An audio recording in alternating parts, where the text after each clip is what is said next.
ఓం నమః శివాయ. ఇంతకుముందు వీడియోలో మనం అభిషేకాలు, సృష్టి ఆరంభం, రుద్రావిర్భావం, సృష్టి ప్రాకారము అనేవి తెలుసుకున్నాం. ఇక ఈ వీడియోలో శివాష్టోత్తర నామ స్తోత్రాదులు అనేవి తెలుసుకుందాం. ముందుగా బ్రహ్మ చెప్పినదంతా శ్రద్ధగా విన్న నారదుడు శివాష్టోత్తర శతనామాలు వినిపించమని కోరిన మీదట బ్రహ్మ ఇలా బోధించాడు. మొదటి ఓం శివో మహేశ్వర శంభో పినాకీ శశిశేఖర వామదేవ విరూపాక్ష కపర్ది నీలలోహిత అనేది మొదటిది. రెండోది శంకర స్మూలపానిశ్చ కట్వాంగి విష్ణువల్లభ శిపివిష్టోభికనాదా శ్రీకంఠో భక్తవత్సల. మూడోది భవశ్వర త్రిలోకేశ శితికంఠ ప్రియ ఉగ్రహ కపర్ది కామరో రంధకాసుర సూదనా. నాలుగోది గంగాధరో లలాటాక్ష్మ కళాకల కృపానిధి భీమ పరశు హస్త మృగపాని రటజటాధార. ఐదోది కైలాసవాసి కవచి కఠోర త్రిపురాంతక వృషాంకో వృషభారుడో భస్మోద్ధూలిత విగ్రహ. ఆరోది సామప్రియ సర్వమయ త్రయుమూర్తిరనీశ్వర సర్వజ్ఞ పరమాత్మచ సోమ సూర్యాగ్నిలోచన.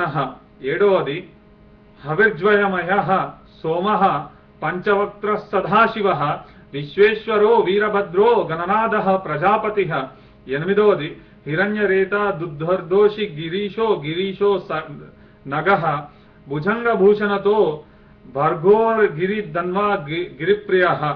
తొమ్మిదవది కృత్తివాసా పురారాతిర్గవాన్ ప్రమదాధిప మృత్యుంజయ సూక్ష్మతనుర్జ గద్యాపి జగద్గురు. పదోది వ్యోమకేశో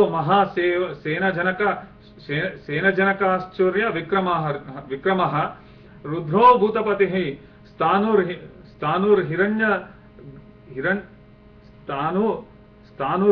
హిర్బుద్యోన్ దిగంబర. పదకొండవది అష్టమూర్తిరనేకాత్మ సాత్విక శుద్ధ విగ్రహ శాశ్వత కండపరుష రజ పాశ విమోచన. పన్నెండవది మృడ పశుపతిర్దేవో మహాదేవో వ్యయో హరి శూషుధంతివ ద్రవ్యగ్రో దక్షద్వార హరో హర. పదమూడవది భగనేత్రావి ద్రవ్యక్త స్పృహ సాక్ష సహస్రావాత్ అపవర్గ ప్రధోనంత స్మారక పరమేశ్వర అని చెప్పాడంట. అంటే ఇక్కడ ఇందులో ఈ 13 కూడా మొత్తం 108 నామాలు కూడా సంక్లుప్తమైనవి ఉన్నవి. ఇక దీన్ని ఈ శివాష్టోత్తర శతనామ స్తోత్రం దీనికి వివరణ ఇవ్వమని నారదుడు అడిగాడంట. ఇక బ్రహ్మ ఇలా చెప్తున్నాడు, ఒక్కొక్క నామం చెప్తూ దాని యొక్క అర్థాన్ని ఇక్కడ మనకి చెప్పడం జరుగుతున్నది. ఓం శివాయ నమః. ఐక ఆముష్మికములు రెండింట ఎడతగని శుభనొనగూర్చువాడు అని చెప్పి అర్థం అంట. ఓం మహేశ్వరాయ నమః. రుద్రరూపమును ప్రళయము జరపబడిన వెనుక పునః సృష్టిని తన యందు భద్రపరిచి తిరోధానమునరించువాడు అని చెప్పి అర్థం అంట. ఇక మూడవది ఓం శంభవే నమః. అంటే భక్తులలో కూడా శుభ పరంపరలు సంరక్షించేవాడని అర్థం అంట. నాలుగవది ఓం పినాకినే నమః. పినాకం అన పేరు గల ధనస్సు గలవాడు అని చెప్పి అర్థం అంట. ఐదవది ఓం శశిరేఖాయ నమః. అంటే తన శిరస్సు పైన చంద్రును దాల్చువాడు అని చెప్పి అర్థం అంట. ఇక ఆరవది ఓం వామదేవాయ నమః. అంటే ఆలౌకిక సౌందర్యవంతుడు అని అర్థం అంట.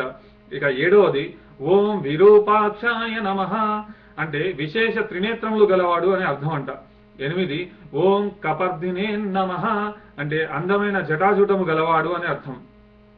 తొమ్మిదవది ఓం నీలలోహితాయ నమః. అంటే ఎరుపు నలుపు వర్ణ సమ్మిళితమైన వన్నెతో ప్రకాశించువాడు అని అర్థం అంట. పదవది ఓం శంకరాయ నమః. సాధకులను శమన అంటే శుభం కలిగించువాడు అని చెప్పేసి అర్థం అంట. 11వది ఓం శూలపాణియే నమః. శూలమును ధరించిన చేయగలవాడు అని చెప్పి అర్థం అంట. 12వది ఓం కట్వాంగినే నమః. అంటే మంచపు కోడు నాయుధముగా గలవాడు అనే అర్థం అంట. 13వది ఓం విష్ణు వల్లభాయ నమః అంటే విష్ణుమూర్తికి నాయకుడైన వాడు అని చెప్పి అర్థం అంట. 14వది ఓం శిపివిష్ఠాయ నమః అంటే సర్వోన్నతమునందు వాడు అని చెప్పి అర్థం అంట. 15వది ఓం అంబికానాథాయ నమః ఆదిశక్తికి భర్త అయిన వాడు అని చెప్పి అర్థం అంట. 16వది ఓం శ్రీకంఠాయ నమః అంటే విషము నిలిపిన కంఠము గలవాడు అని చెప్పి అర్థం అంట. ఇక 17వది ఓం భక్తవత్సలాయ నమః అంటే భక్తుల యందు వాత్సల్యము గలవాడు అని అర్థం అంట. 18వది ఓం భవాయ నమః అంటే సర్వమును జన్మించిన వాడు అని చెప్పి అర్థం అంట. 19వది ఓం సర్వాయ నమః అంటే సర్వమును శాసించువాడు అని చెప్పి అర్థం అంట. 20వది ఓం త్రిలోకేశాయ నమః అంటే ముల్లోకములకు అధిపతి అయిన వాడు అని చెప్పి అర్థం ఇక్కడ.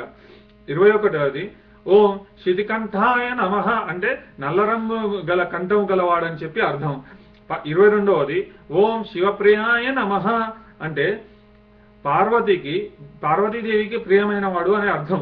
23వది ఓ ఉగ్రాయ నమః అంటే సంహారావేశం గలవాడు అని చెప్పేసి ఉగ్రము అంటే ఆవేశం. 24వది ఓం కపాలినే నమః అంటే బ్రహ్మ కపాలమును ధరించిన వాడు అని అర్థం. 25వది ఓం కమారయే నమః అంటే మన్మధునికి శత్రువైన వాడు అని చెప్పి అర్థం అంట. ఇక 26వది ఓం అంధకాసుర సుధాయ నమః ఓం అంధకాసుర సుధనాయ నమః అంటే అంధకాసురం నివరించువాడు అని చెప్పి అర్థం అంట. 27వది ఓం గంగాధరాయ నమః అంటే గంగను ధరించిన వాడు అని చెప్పేసి. 28వది ఓం లలాటాక్షాయ నమః అంటే ఫాలము నొసలునందు కన్నులు గలవాడు అంటే మూడో కన్ను కలవాడు అని చెప్పి అర్థం. ఇక 29వది ఓం కాలకాలాయ నమః అంటే యముడికి సైతం మృత్యు వంటి వాడు అని చెప్పేసి అర్థం. కాలకాలాయం అంటే కాలాన్ని శాసించేవాడు అని చెప్పేసి. ఇక 30వది ఓం కృపానిధహే నమః అంటే కరుణకి గని వంటి వాడు అంటే గని అంటే మనకి ఇక్కడ ఏంటిది మనకి ఏదో అందులో మొత్తం సర్వము కలిగిన అన్నట్టు అంటే ఇప్పుడు గని అంటే ఏంటంటే మనకి సామాన్యంగా మనకు తెలిసినది ఏంటి అది ఒక నిధి అని చెప్పేసి అంటే కరుణకి నిధి కలిగిన వాడు అని చెప్పేసి అంటే కరుణా సముద్రుడు అని దాని యొక్క అర్థం. ఇక 31వది ఓం భీమాయ నమః అంటే ఉత్కృష్టుడు భయం గొలుపువాడు బలశాలి అని చెప్పేసి గొప్ప బలశాలి అని అర్థం. ఇక 32వది ఓం పరుషహస్తాయ నమః అంటే గండ్రగొడ్డలిని చేత ధరించిన వాడు అని అర్థం అంట. ఇక 33వది ఓం మృగపాణియే నమః అంటే చేతిలో లేడిని ధరించువాడు అని చెప్పి అర్థం. 34వది ఓం జటాధరాయ నమః అంటే జడలను ధరించిన వాడు అని చెప్పేసి అర్థం. ఇక 35వది ఓం కైలాసవాసియే నమః అంటే కైలాసమునందు నివసించువాడు అని అర్థం. 36వది ఓం కవచినే నమః అంటే నిత్యము కవచం ధరించేవాడని అర్థం. ఇక 37వది ఓం కఠోరాయ నమః అంటే శౌసనములు చేయవేళ ఎట్టి వివక్షతలను చూపెడని వాడు రుజుగామి అంటే ఇక్కడ తనకు ఒక వివక్ష కానీ బంధుప్రీతి అనేది లేకుండా సర్వంని అంటే ఒకే దృష్టితో చూసేవాడని చెప్పి అర్థం. ఇక 38వది ఓం త్రిపురాంతకాయ నమః అంటే త్రిపురాలను దహించేవాడు అని చెప్పేసి అర్థం. ఇక 39వది ఓం వృషాంకాయ నమః అంటే వృషభము తనకు చిహ్నంగా గలవాడు అని చెప్పి అర్థం. ఇక 40వది ఓం వృషభారుఢాయ నమః అంటే వృషముపై ఎక్కి ఉండువాడు అని చెప్పి ఇక్కడ అర్థం. ఇక్కడ 41 ఓం భస్మోద్ధూలిత విగ్రహాయ నమః అంటే నిలువెల్లా భస్మం అంటే విభూతిని పులుముకొని ఉండువాడు అని అర్థం. 42వది ఓం సామప్రియాయ నమః సామవేదమందు ప్రేమ గలవాడు అని అర్థం. 43వది ఓం సర్వమాయాయ నమః అన్నింటి అందున ప్రాణరూపమును ప్రవర్తించేవాడని అర్థం. 44వది ఓం త్రయీమూర్తియే నమః బ్రహ్మ విష్ణు రుద్రుడు అనే 3 రూపములను ధరించిన వాడు ఋక్ యజస్ సామవేదములను 3 వేదములే స్వరూపముగా గలవాడు అని చెప్పి అర్థం. 45వది ఓం అనీశ్వరాయ నమః తమపై అధికారం చేయగలవారెవరూ లేనివాడు అనగా తనే సర్వోన్నతాధికారి అని అర్థం అంట. 46వది ఓం సర్వయజ్ఞాయ నమః, అన్ని విషయములు క్షుణ్ణంగా తెలిసిన వాడని అర్థం. 47వది ఓం పరమాత్మనే నమః, అన్ని విషయములు విష్ణువుకి ఆత్మ అయిన వాడు, అందరి యందు గల ఆత్మలకు మూలమైన ఆత్మ స్వరూపుడు అని ఇక్కడ అర్థం. ఇక 48వది ఓం సోమ సూర్యాగ్ని లోచనాయ నమః, అంటే సూర్యుడు చంద్రుడు అగ్ని అను ముగ్గురు నేత్రములను గలవాడు అని చెప్పేసి అర్థం అంటే ఇక్కడ. 49వది ఓం హవిషే నమః, క్రతువులందరి హోమార్పిత ద్రవ్య రూపుడు అని అర్థం. 50వది ఓం యజ్ఞమాయాయ నమః, అంటే యజ్ఞమునంతటా విస్తరించి ఉండేవాడు, యజ్ఞమే తన రూపంగా కలవాడని చెప్పేసి ఇక్కడ అర్థం. 51వది ఓం సోమాయ నమః, అంటే ఉమాదేవితో కూడు ఉండేవాడు అని చెప్పేసి అర్థం. 52వది ఓం పంచవక్త్రాయ నమః, అంటే నద్యోజ్యోత వామదేవ అఘోర తత్పురుష ఈశానములను వాడు పంచబ్రహ్మాత్మకమైన చిహ్నముగా నలుదశలకు నాలుగును ఊర్ధ్వమునొక్క ముఖమున్న గలవాడు అని చెప్పేసి అర్థం అంట. 53వది ఓం సదాశివాయ నమః, నిత్యము మంగళము కలిగించువాడు. 54వది ఓం విశ్వేశ్వరాయ నమః, అంటే సృష్టి మొత్తంనకు అధినాయకుడు అని అర్థం. 55వది ఓం వీరభద్రాయ నమః, అంటే వీరభద్రావతారమును ధరించిన వాడు అని అర్థం.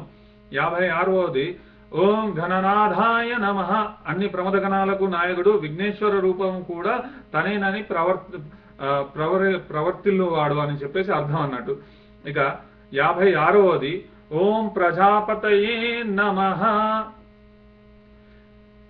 అంటే సంతానకారులందరికీ అధిపతి అని చెప్పేసి ఇక్కడ అర్థం. 58వది ఓం హిరణ్యరేత సేవయే సేనమునం, ఓం హిరణ్యరేత సేనముహ, అంటే బంగారం వీర్యముగా కలవాడు అని చెప్పేసి అర్థం అన్నట్టు. 59వది ఓం దుర్ధర్షాయ నమః, అంటే దర్శింప వీలు కాని వాడు అని అర్థం అంట. 60వది ఓం గిరీశాయ నమః, అంటే కైలాసగిరికి ప్రభువు, మేరు మందరాది గిరులన్నిటికీ యజమాని అనే అర్థం అంట.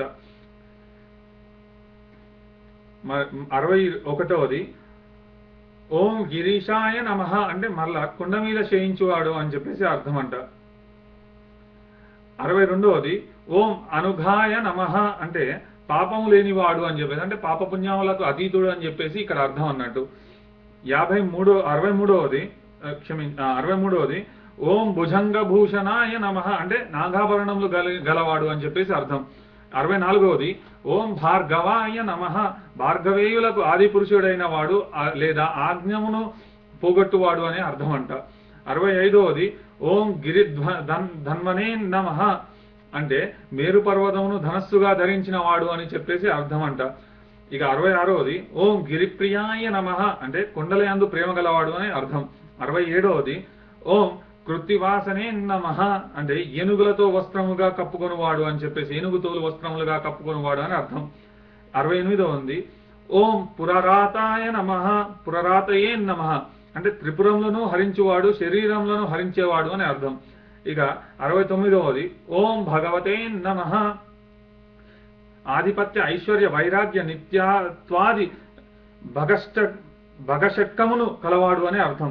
70వది ఓం ప్రమదాధిపాయనే నమః, అంటే ప్రమదగణములన్నింటికీ నాయకుడు అని అర్థం. 71 ఓం మృత్యుంజయాయ నమః, అంటే మృత్యువును గెలిచిన వాడు, మృత్యు లేనివాడు, మార్కండేయుని రక్షించుటకై యముని ఓడించిన వాడు అని అర్థం అంట. ఇక 72వది ఓం సూక్ష్మాత్మనే నమః, అంటే నివ్విర ధాన్యపు ముళ్ళు అంత సూక్ష్మమైన రూపంతో అలరాడువాడు, శరీరధారుల స్థూల దేహాంతర్గత సూక్ష్మ దేహం నందు ఆవాసముండువాడు అని అర్థం అంట. ఇక 73వది ఓం జగద్వాపినే నమః, అంటే సర్వప్రపంచమునందు వ్యాపించి ఉన్నవాడు అని అర్థం. 74వది ఓం జగద్గురవే నమః, అంటే జగత్తునకు తండ్రి గురువై ఉన్నవాడు అని చెప్పి అర్థం అంట. ఇక 75వది ఓం వ్యోమకేశాయ నమః, అంటే ఆకాశమే తన నీలాలుగా భాషించిన వాడు అని అర్థం. 76వది ఓం సేనజనకాయ నమః, ఓం మహాసేనజనకాయ నమః, అంటే కుమారస్వామికి తండ్రి అయిన వాడు అని చెప్పేసి అర్థం. 77వది ఓం చారు విక్రమాయ నమః, అంటే సొగసైన పరాక్రమము గలవాడు అని చెప్పేసి